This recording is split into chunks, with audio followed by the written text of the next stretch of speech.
para entender, né? Eu faço um investimento inicial e tenho uma previsão do que eu vou receber de volta por esse investimento, eu calculo quanto eu tô, qual se é a taxa que eu estou recebendo por isso, tá bom? Mas percebam que a taxa interna de retorno nada mais é de uma previsão do que vai acontecer. Então, aqui, eu estou investindo R$ 103.000 e tenho uma previsão de receber e tenho uma taxa que eu calculada baseada nessa previsão, tá bom?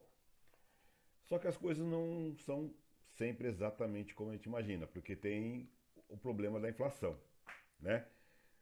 A partir do momento que eu disponho de um valor, eu vou estar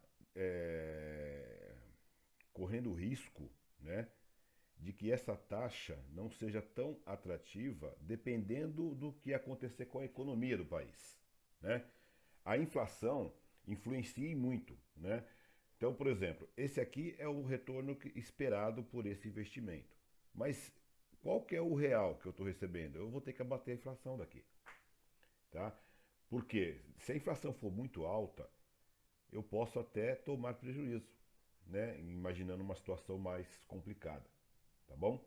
Então a gente tem que entender um pouquinho de inflação e conseguir analisar o que aconteceu. O que eu quero dizer? Depois desse investimento feito, depois que eu recebi tudo, aí eu posso conseguir calcular qual foi a taxa que eu realmente recebi, que nem sempre vai ser essa aqui, tá bom?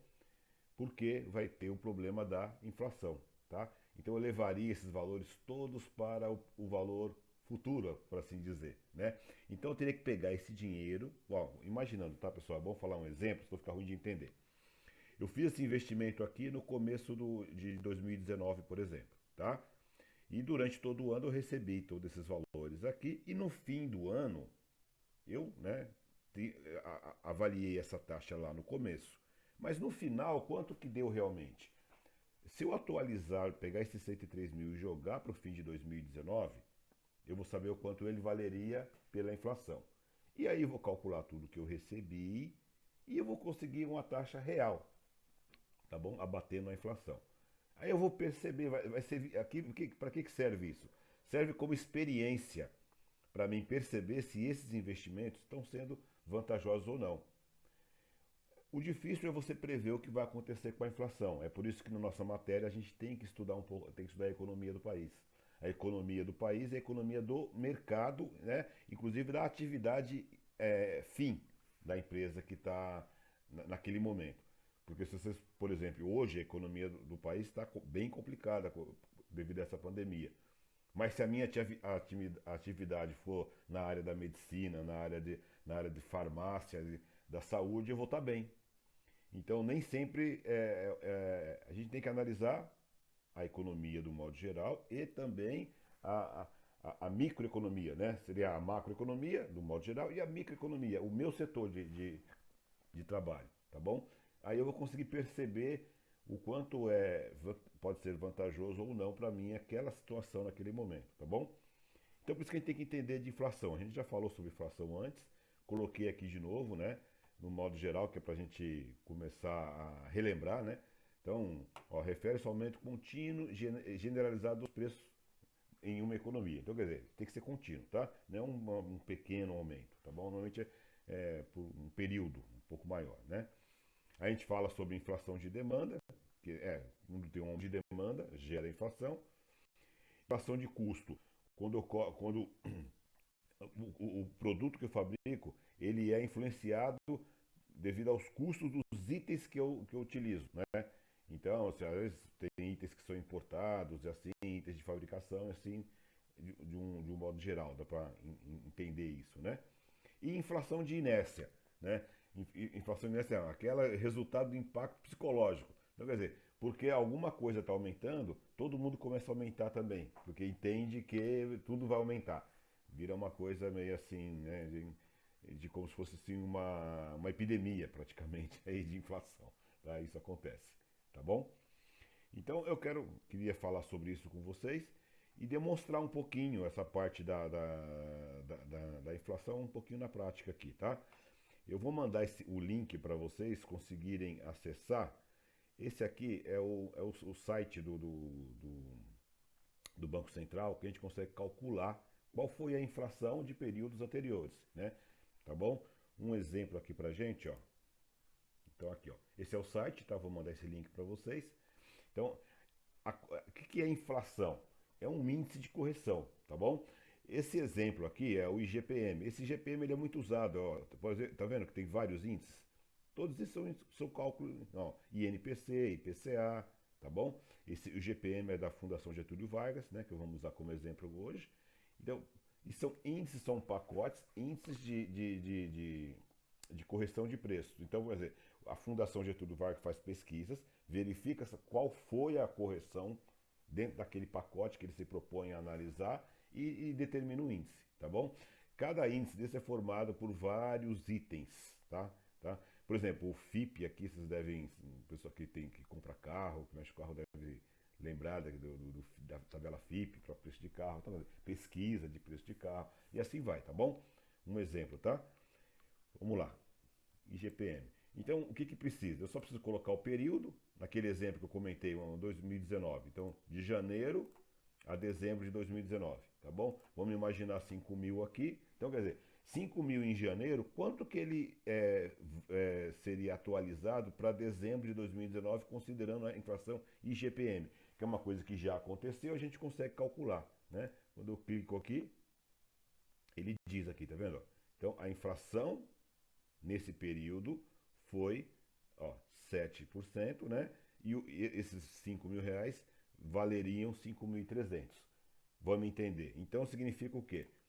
Que esses 13 mil aqui que eu teria aplicado, né?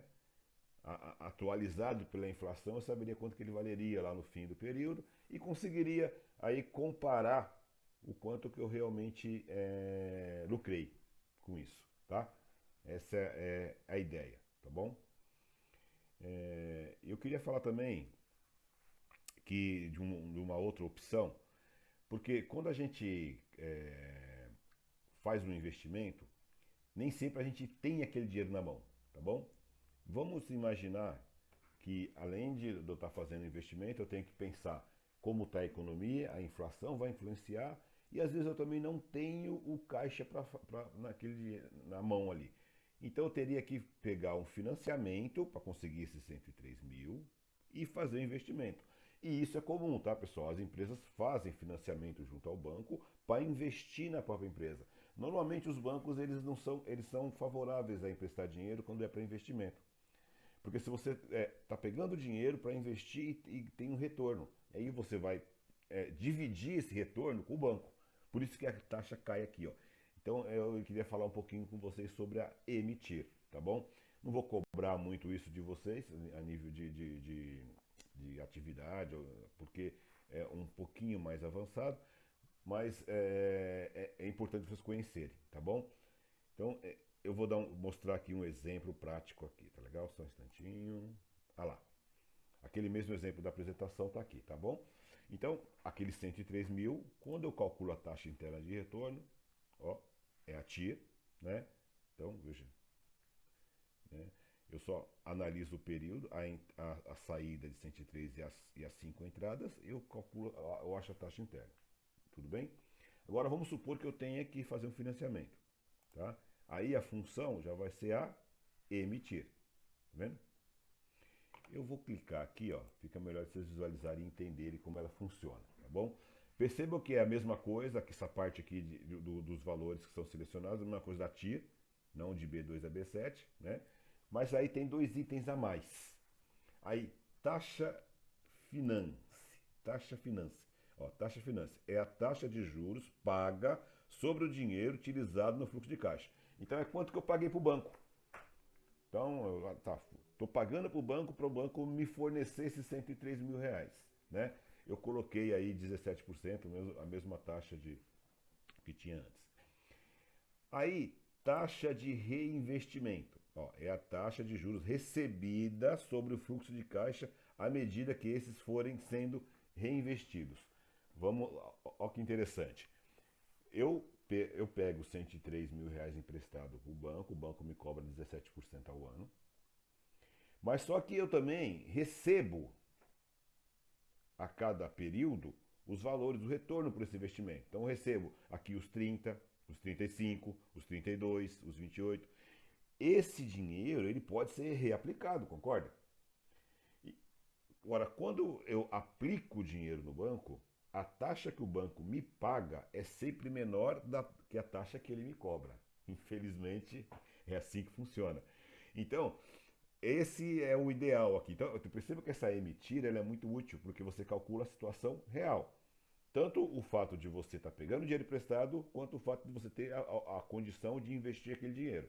Então, veja só, essa taxa ela é muito mais verdadeira, tá? Então seria 13,85%.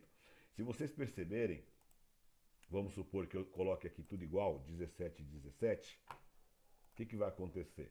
17%, desculpa, não vai dar problema. 17 e 17, o que vai acontecer? Vai dar igual. Por quê? Lógico, porque eu estou pegando a mesma taxa de retorno, a taxa que o banco me cobra é a mesma que eu recebo. Então é como se uma anulasse a outra. E aí não tem problema. Por isso que o valor está dando igual, tá? Só que a gente sabe que na vida real isso não acontece, né? O banco sempre, quando você pede dinheiro emprestado, ele te cobra uma taxa. E quando você aplica, ele te paga uma taxa menor, né? Essa é a verdade. Então, por isso dos 10% aqui eu coloquei como exemplo, tá bom? Então eu queria passar isso para vocês, que isso aqui é a vida real, a ideia de como administrar o dinheiro num fluxo de caixa, e para vocês entenderem o quanto a economia do país influencia nisso. Então, você tomar a decisão de fazer um investimento, mesmo com uma taxa de retorno boa, você tem que lembrar que se você tem que verificar se você tem dinheiro em caixa, se não tem, você tem que pegar dinheiro emprestado, aí já não é a TIR, tem que ser a emitir. Você tem que lembrar que você está exposto à situação da economia, que uma inflação muito alta pode comer toda essa vantagem que você inicialmente teria. Mas, assim, não a gente tem que entender que não estou desanimando, né, o empresário. Ele tem que investir, porque é a única forma dele conseguir ter um retorno, né? A diferença entre o empresário e o funcionário é que o funcionário tem um salário, então ele está garantido. O empresário, ele vive de investimento, né? Todo negócio, qualquer negócio, só de você abrir o negócio já está fazendo investimento. Você tem que comprar o estoque, você tem que começar a vender, mesmo o serviço, você tem que comprar o maquinário para poder prestar o serviço. A gente sempre está investindo desde que você seja empresário. O papel do administrador é que ele auxilia esse empresário, ou quando ele administra o próprio negócio, mais do que tudo, né? Ele tem que auxiliar e demonstrar para o empresário em qual situação ele corre menos riscos.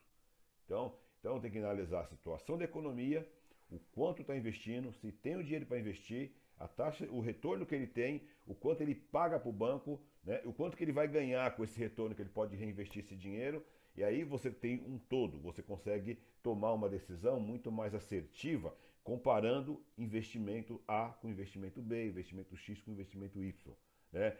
Você pode às vezes, não, melhor só aplicar o dinheiro, então, sei lá, você toma várias decisões com um suporte muito maior, né? Então é isso, tá, pessoal, que eu queria passar para vocês em se falando de administração de capital de giro, tá, gente? Obrigado, um grande abraço a todos.